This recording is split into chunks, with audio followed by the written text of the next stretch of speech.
खबर नागपुर से है, जहां महात्मा ज्योतिबा फुले की 198वीं जयंती और डॉक्टर भीमराव अंबेडकर की 134वीं संयुक्त जयंती मनाई गई। आपको बता दें कि द बुद्धिस्ट रजिस्टर सोसाइटी सदस्य वतन बौद्ध पंचशील ध्वजारोहण और बुद्ध वंदना की गई। विचार मंच के सभी वक्ताओं ने महापुरुषों के लिए चित्र पर माल्यार्पण एवं दीप प्रज्वलित किया। कार्यक्रम की अध्यक्षता एडवोकेट वीपी पानताव ने, मुख्य अतिथि सिद्धार्थ मेश्राम, बहुजन क्रांति मोर्चा तालुका अध्यक्ष कुशी राजेश, उके वतन बौद्ध, वासुदेव बौद्ध, राहुल बौद्ध, धनराज गजभय, बाला गजभय, गौतम कपूर राजभय, साथ ही समता सैनिक दल के सदस्य उपस्थित रहे। कार्यक्रम का प्रस्तावित धमपाल बौद्ध ने दिया। सूत्र संचालन पायल गजभय ने किया। इस अवसर पर मुख्य रूप से बेबी नंदा मेश्राम, दया शांति मेश्राम, प्रांची मेश्राम, संध्या मेश्राम, सुब्रत मेश्राम, शिवाजी मेश्राम आदि ने कार्यक्रम में सहयोग दिया।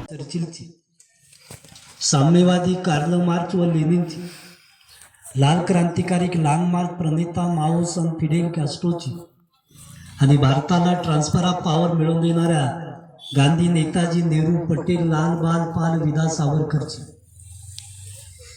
एवढी जयंती धुमधडाक्यात साजरी होत नाही, त्याच्यापेक्षा कितीतरी मोठ्या प्रमाणामध्ये स्वयंस्फूर्तीनं भारतातच नव्हे तर जगाच्या पातळीवर ज्यांची जयंती साजरी केली जाते,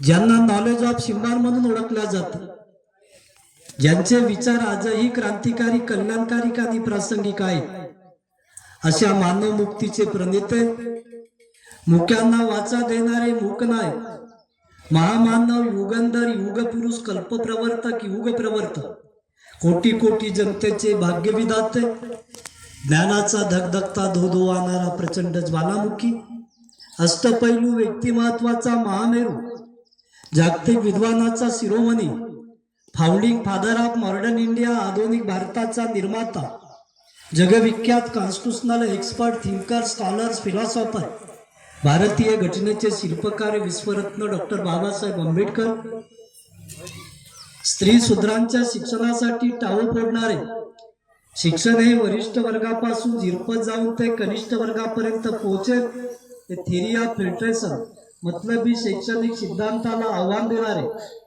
महाराष्ट्रातच नव्हे तर सबंध भारतात नवीन मनोगामी शैक्षणिक विचार देणारे, प्रस्थापिताविरुद्ध संघर्ष करणारे सामाजिक क्रांतीचे प्रणेते, क्रांतीवीर महात्मा ज्योतिरावजी फुले, भारतामध्ये जातीविरहित समाज व्यवस्था स्थापित व्हावी म्हणून बहुजनाच्या मुक्तीकरता सेल्फ रिस्पेक्ट, आत्मसन्मानाची, स्वाभिमानाची चळवळ चालवणारे दक्षिण भारतातील थोर समाज सुधारक, आद्य क्रांतिकारक पेरियार रामास्वामी नाईकर, देशात ब्राह्मण महिलासह समस्त गौतमजी वासनिक आणि सर्व उपस्थित बंधू भगिनी, बरेचशा आणि त्यामध्ये मी रिपिटेशन काही करणार नाही, परंतु काही फॅक्ट्स मी सांगणार आहे. मित्र, बाबासाहेबांनी जी घटना लिहिलेली आहे ही राज्यघटना सगळ्या देशांनी आणि भारताने कबूल केलेली आहे.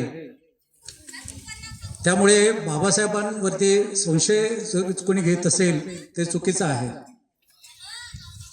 हा निरर्थक आहे आणि असा संशय कोणी घेणं हे बरोबर नाही. दुसरं असं आहे की भारतीय राज्यघटना बदलू शकते काय, आपल्याला भीती वाटते. भारतीय राज्यघटना हे बदलू शकतं.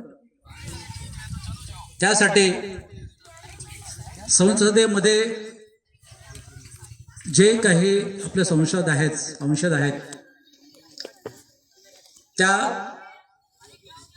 संसदेतल्या सगळ्या मेंबर्सची, संसद आहे त्यांची उपस्थिती आवश्यक आहे.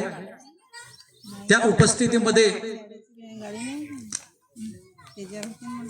2/3 उपस्थिती त्याची गरज आहे, म्हणजे त्याची मान्यतेची गरज आहे. पहिल्यांदा सगळ्या लोकांच्या उपस्थितीची गरज आहे, त्याच्यानंतर त्याला 2/3 मान्यतेची गरज आहे, म्हणजे त्या पार्टीचे सदस्य त्या फेवरनी असले पाहिजे. तिसरं असं आहे की जे स्टेट आहेत आपले, त्या अर्ध्या स्टेटची आपल्याला मान्यता पाहिजे आहे. राज्यघटना चेंज करण्यासाठी. तिसरं असं आहे की त्याला राष्ट्रपतीची सुद्धा अनुमती असली पाहिजे. जर हे सगळं जर एखाद्या पार्टीला एखाद्या सत्तेला मिळालं तर नागपुर से धमपाल मिश्राम की रिपोर्ट, TV1 इंडिया न्यूज़.